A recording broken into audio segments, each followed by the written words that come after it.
तो स्वागत है बच्चों आप सबका फैक्ट्स एंड लॉजिक्स एकेडमी में। क्लास 11th मैथ्स मुश्किल नहीं, बिल्कुल आसान। और मैथ्स को हम लोग आसान बनाते कैसे? अपनी अंडरस्टैंडिंग से। और जो मैं आपको असाइनमेंट देता हूँ टाइम टू टाइम आपको वो करने होते हैं, बस इतना ही आपने करना है और हमारी जो मैथ्स है बहुत आसान बन जाएगा। वैसे भी हमने फर्स्ट चैप्टर लिया जो बहुत आसान चैप्टर है, सेट्स। हमने इसकी एक या दो एक्सरसाइज कर चुके हैं। अब नेक्स्ट एक्सरसाइज हम करने वाले हैं। वो एक्सरसाइज क्या है आपकी और आपके टॉपिक्स क्या हैं पहले वो देखते हैं। सबसे पहले एम्प्टी सेट क्या होता है। अब एम्प्टी सेट की सेट की अगर हम बात कर दें तो एम्प्टी सेट मतलब खाली सेट जिसका कोई भी आंसर ना हो, है ना। किसको बोलते हैं एम्प्टी? हम चीज जो चीज बिल्कुल खाली होती है उसको बोलते हैं एम्प्टी। अब एम्प्टी की हम बात करें, एम्प्टी सेट की अगर मैं बात करूं तो एम्प्टी सेट मतलब जिसका कोई आंसर ना हो। एग्जाम्पल जैसे यहां पर लिख रहा है x x is the student of class 11th presently studying in A school. तो इसका आंसर क्या होगा? जो भी बच्चे होंगे उनकी आप लिस्ट बना दोगे 11th में। लेकिन इसमें अगर मैं लिख दूं X is the student of class BCom present in your school, तो स्कूल में बीकॉम ग्रेजुएशन का बच्चा नहीं होता, तो इसका मतलब उसका कोई आंसर नहीं होगा। ठीक है, तो ऐसे क्वेश्चन जो है जिनका आंसर ना हो उसको हम बोलते हैं एम्प्टी सेट। उसको वॉइड सेट भी बोलते हैं हम लोग और नल सेट भी बोलते हैं। ये तीनों इसके ही नाम है, आप किसी भी नाम से यूज कर सकते हो। सेट का सिंबल रहता है फाई। फाई ग्रीक लेटर है जिसका सिंबल ये होता है, तो फाई से आपने इसको डिनोट करना है नल सेट को। क्लियर होगी चीज। दूसरी चीज पे अगर हम आते हैं तो वो क्या है? दूसरा है आपका अगला टॉपिक हमारा वो है फाइनाइट एंड इनफिनिट सेट्स। अब फाइनाइट सेट क्या होता है और इनफिनिट सेट क्या होता है ना। अगर हम फाइनाइट और इनफिनिट सेट्स की बात करें, वो सेट जिसके आंसर्स या जिसके एलिमेंट्स आप काउंट कर सको, गिन सको, वो हो जाएंगे फाइनाइट सेट। जैसे एग्जांपल है एक एलिमेंट है 1 2 3 4 5, तो 5 है आप गिन सकते हो, तो ये किसमें आ जाएगा? Finite set. उसके बाद man living presently in different parts of the world, उनको आप गिन सकते हो, काउंटेबल है, तो इसका मतलब वो क्या हो जाएगा? Finite set. ठीक है, जैसे वैल्यू दी है ए बी सी डी ई जी, तो ये भी आप काउंट कर सकते हो, 6 है, तो इसको हम क्या बोलेंगे? Finite set. इनफिनिट सेट क्या होता है? जैसे मैं बोलूं A is a set of natural numbers, तो नेचुरल नंबर क्या होंगे आपको पता है? 1 2 3 4 5 बढ़ते रहेंगे, चलते रहेंगे, गिन तो नहीं सकते ना, उसका एंड पॉइंट कोई नहीं आने वाला, तो उनको बोलेंगे इनफिनिट सेट। क्लियर हो गया? फाइनाइट एंड इनफिनिट दोनों में बहुत सिंपल सा डिफरेंस है, ये अपने याद रखना है। इनफिनिट के और एग्जांपल दे आपके एनसीईआरटी के हिसाब से, तो देखो बहुत सारे एग्जांपल्स हैं एनसीईआरटी में। ये एक एग्जांपल है जैसे कि हम ले लेते हैं odd numbers, natural numbers, even numbers, rational numbers, real numbers, सब क्या है? Infinite sets. काउंट नहीं कर सकते आप इन सबको ना, ये हो जाएगा इनफिनिट सेट। अब आपके सामने क्वेश्चंस आएंगे, वहां से और क्लियर हो जाएगा ना। जैसे ये एक एग्जांपल है, चलो मैं पहले आपको एग्जांपल वाला करा दूं। इस एग्जांपल में क्या है? Which of the following sets are finite और इनफिनिट। तो जैसे इसने दिया है x x is a natural number such that x minus 1 x minus 2 equal to 0। तो अगर मैं इसको सॉल्व करूं तो दो वैल्यू निकलेंगी x की, एक 1 आएगी और एक 2 आएगी, तो मतलब आप काउंट कर सकते हो, गिन सकते हो, दो ही आंसर है, तो क्या आंसर होगा? Finite set. तो ये फाइनाइट सेट हो जाएगा। उसके बाद कह रहा है x is a natural number and x square is equal to 4। अगर x स्क्वायर इक्वल टू 4 है तो x की दो वैल्यूज आएंगी, इसका रूट करके, एक आएगी +2 और एक आएगी -2, तो ये भी काउंटेबल है, इनको हम गिन सकते हैं, तो ये भी क्या हो जाएगा? Finite set. ठीक है, बट इसमें सिर्फ नेचुरल लेना तो एक ही आंसर होगा, वो होगा +2, तब भी फाइनाइट ही देगा वो। उसके बाद x is a natural number and x is a prime. अब प्राइम नंबर जो नेचुरल है उनकी लिस्ट बनाओगे तो क्या आएगा? 2 3, ठीक है, 5, ये काउंटेबल है? नहीं काउंटेबल, चलते रहेंगे, इसका मतलब ये हो जाएगा इनफिनिट सेट। ठीक है, तो ऐसे करके हम लोग फाइनाइट और इनफिनिट को बता सकते हैं कि कौन से सेट्स फाइनाइट है और कौन से इनफिनिट है। देन हमारे पास एक और आता है टाइप ऑफ सेट, वो है इक्वल सेट्स। इक्वल सेट्स कौन से होते हैं? वो सेट जिनके एलिमेंट बिल्कुल सेम होते हैं। आप दो सेट्स ले लो, उनके आप एलिमेंट्स बनाओ, एलिमेंट्स अगर बिल्कुल सेम है, A to Z सारे के सारे सेम है, तो बोलेंगे इक्वल सेट्स। ठीक है, उनकी पोजीशन से कोई फर्क नहीं पड़ता, उनको आप लिखने में, रोस्टर फॉर्म में लिखने में कहां से कहां लिखते हो। एग्जांपल देखो, जैसे आपके सामने ये वाला है, अगर A है 1 2 3 4 और B है 3 1 4 2, तो एलिमेंट तो वही है ना, 3 भी है, 1 भी है, 4 भी है, 2 है, इधर भी सेम वही है, तो इसका मतलब A is equal to B, तो दोनों सेट्स हम बोलेंगे इक्वल हो गए। बहुत सिंपल सी बात है ना।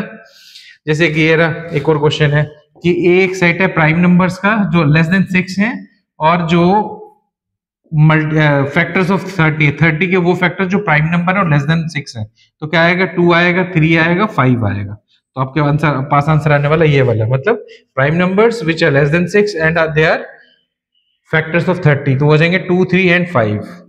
और हमारे पास एक और सेट है जिसमें वैल्यू दी है 2, 3, 5, तो दोनों सेट्स क्या हो जाएंगे आपस में इक्वल, चाहे स्टेटमेंट में लिखा हो चाहे उसमें लिखा हो, आपने उनके एलिमेंट्स बनाने और देख लेना कि क्या एलिमेंट सेम आ रहे हैं। अगर वो सेम आ रहे हैं तो हम बोलेंगे वो दोनों इक्वल सेट्स हैं। वो अभी सीधे एक्सरसाइज पे आते हैं। एक्सरसाइज आपके पास ये है, ठीक है। एक्सरसाइज को करते हैं तो बहुत आसानी से आपको ये टॉपिक क्लियर हो जाएगा। सबसे पहले which of the following are examples of null set, आपने बताने में से कौन से नल सेट के एग्जांपल हैं। तो पहला क्वेश्चन हम उठाते हैं, set of odd natural number divisible by 2, वो नंबर जो 2 से डिवाइड होते हैं लेकिन वो ऑड नेचुरल नंबर है। तो आपको पता है डेफिनेशन ही है, ऑड नंबर वो होते हैं जो 2 से डिवाइड नहीं होते। इसका मतलब इसका कोई आंसर नहीं आने वाला, तो कैसे सेट होगा, नल सेट। तो ओके है, ये नल सेट ही है। Set of even prime number, तो दुनिया में इवन प्राइम नंबर कितने हैं, एक ही है, वो है 2, लेकिन आंसर है, इसका मतलब ये क्या हो जाएगा, फाइनाइट सेट होगा, लेकिन नल सेट नहीं होगा, इसमें एक एलिमेंट है, सिंगल सेट है, तो सिंगल एलिमेंट वाला ये सेट बन गया। नेक्स्ट क्वेश्चन है, x is a natural number और x की वैल्यू लेस देन 5 है लेकिन ग्रेटर देन 7 है। तो ऐसा नेचुरल नंबर हो सकता है जिसकी वैल्यू 5 से कम हो लेकिन 7 से ज्यादा हो, ये पॉसिबल ही नहीं है, इसका मतलब ये भी क्या हो जाएगा, नल सेट। नेक्स्ट क्वेश्चन है, y is a point common to any two parallel lines, दो पैरेलल लाइंस हैं वो कभी कट ही नहीं करेंगी, जब वो कट ही नहीं करेंगी तो वो पॉइंट ही नहीं आएगा, इसका मतलब ये भी क्या है, नल सेट। सही आंसर है ये भी। तो ये सारे क्या थे आपके पास, नल सेट्स। देन हमारे पास सेकंड क्वेश्चन आता है इसी एक्सरसाइज का, वो क्या कहता है, which of the following sets are finite और इनफाइनाइट, आपने ये बताना है ना, फाइनाइट है कि इनफाइनाइट है, ये आपने बताना है। तो कैसे बताएंगे, पहले उनके हम एलिमेंट्स लिखेंगे, देन हम चेक करेंगे कि उनको हम काउंट कर सकते हैं। जैसे set of months of a year, तो आपको पता है 12 महीने के नाम आप आराम से लिख सकते हो, वो क्या हो जाएगा, finite set. Okay, 1 2 3 dash dash dash dash dash मतलब चली जा रही नंबर, तो हम गिन नहीं सकते, तो ये हो जाएंगे इनफाइनाइट सेट्स, ठीक है। तो इसको याद रख लेना है, तो इनफाइनाइट सेट हो गया। 1 2 3 4 करते करते 99 100, तो इनको आप आराम से काउंट कर सकते हो कि 100 हमारे पास वैल्यूज दी हुई है, तो इसका मतलब एक हो जाएगा फाइनाइट सेट। देन है set of positive integers greater than 100, आपके 100 से ज्यादा जो एलिमेंट्स है वो लिखने हैं। Set of positive integers greater than 100, 100 से 101 102 चलते जाएंगे, तो इनको तो आप काउंट ही नहीं कर पाओगे, ठीक है जी। तो ये क्या हो जाएगा, infinite set. Set of prime numbers less than 99, 99 से पीछे जो प्राइम नंबर्स है उनको आपने गिनना है, तो गिन सकते हो क्योंकि उसने एक बाउंड्री दे दी है, 99 से पीछे पीछे गिनने हैं, तो हो जाएगा ओके। ये क्या हो जाएगा, फाइनाइट सेट।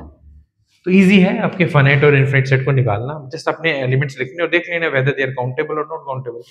नेक्स्ट चलते हैं, state whether each of the following set is finite और इनफिनिट। जैसे पहला है the set of lines which are parallel to x axis, तो एक्स एक्सिस के पैरेलल हम हजारों करोड़ों लाइनें बना सकते हैं। ये एक्स एक्सिस है आपकी, इसके पैरेलल कितनी लाइनें बना सकते हो आप, कोई है उसकी गिनती, ये तो चलती रहेंगी, इसका मतलब ये कैसा सेट हो जाएगा, infinite set. Set of letters in the English alphabet, तो ये तो आपको पता है 26 लेटर्स होते हैं, ये तो आप गिन सकते हो, तो इसका मतलब क्या हो जाएगा, finite set. The set of numbers which are multiples of 5, 5 के मल्टीपल्स है, तो 5 का मल्टीपल 5 हो, 5 के जो टेबल में आते हैं ना, ऐसे बोल सकते हैं, ये सारे मल्टीपल्स है 5 के, तो इसकी भी कोई गिनती नहीं है, ये भी चलती रहेगी, हम बोलेंगे इनफिनिट सेट। क्लियर हो गया, फाइनाइट और इनफिनिट बहुत आसान है, जस्ट बनाना है एलिमेंट्स को, चेक कर लेना आपने कि वो गिन पाते हो आप कि नहीं गिन पाते हो, बहुत इजी है। अब मैं थोड़ा सा आगे चलता हूँ, बीच में एक शॉर्टकट लेते हैं हम लोग, फोर्थ क्वेश्चन पे आ जाते हैं। फोर्थ क्वेश्चन क्या कहते हैं, in the following state whether A is equal to B और नॉट, मतलब दोनों इक्वल सेट है कि नहीं है। तो पहला क्वेश्चन क्या कह रहा है, A is equal to A B C D और बी कह रहा है डी सी बी ए, मतलब आप कैसे देखो, डी आ रहा है, सी आ रहा है, बी आ रहा है, देन ए आ रहा है, सारे एलिमेंट सेम एक दूसरे के, तो बोलेंगे A set is equal to B. Then question आता है ए की वैल्यू दी है, बी की वैल्यू दी है, अब चेक कर लेते हैं सारी बराबर है, इसमें 18 आ रहा है, इसमें 18 नहीं आ रहा, तो हम बोलेंगे A is not equal to B. बहुत सिंपल, कोई ज्यादा मुश्किल नहीं है।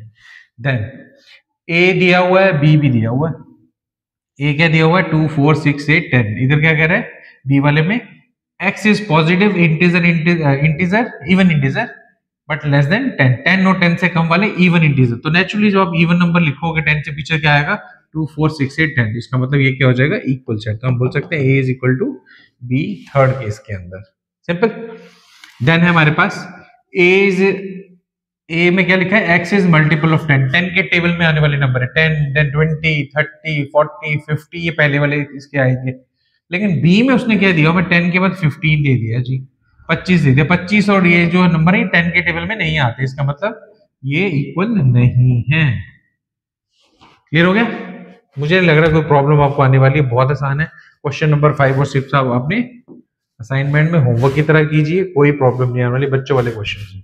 हाँ, ऐसे क्वेश्चन होते हैं जिसमें उसने आपको कोई क्वाड्रेटिक इक्वेशन ली, इसमें आप सॉल्व करेंगे किससे? मिडिल टर्म से। तो middle term splitting by middle term से, मिडिल टर्म से कर लो या फैक्टराइजेशन से कर लो, इसके दो रूट्स निकाल लेने आपने, फिर चेक कर लेने वो रूट यही आते हैं, अगर यही आते हैं तो ओके हो गया, इक्वल हो जाएंगे, अगर नहीं आते तो नॉट इक्वल हो जाएगा। तो ज्यादा मुश्किल टॉपिक नहीं है, तो इजी टॉपिक थे। इक्वल सेट्स क्या होते हैं, फाइनाइट क्या होते हैं, इनफिनिट सेट, तो इससे आसान मुझे नहीं लग रहा मैथ्स में कुछ होगा। तो आपने ये क्वेश्चंस बड़े आराम से कर लेने हैं, मैंने पूरी एक्सरसाइज आपको कर दी है, 2 क्वेश्चन होमवर्क में दिए हैं, इतना बनता है, तो आपने ये करने हैं। मिलते हैं आपको नेक्स्ट वीडियो में अगली एक्सरसाइज के साथ।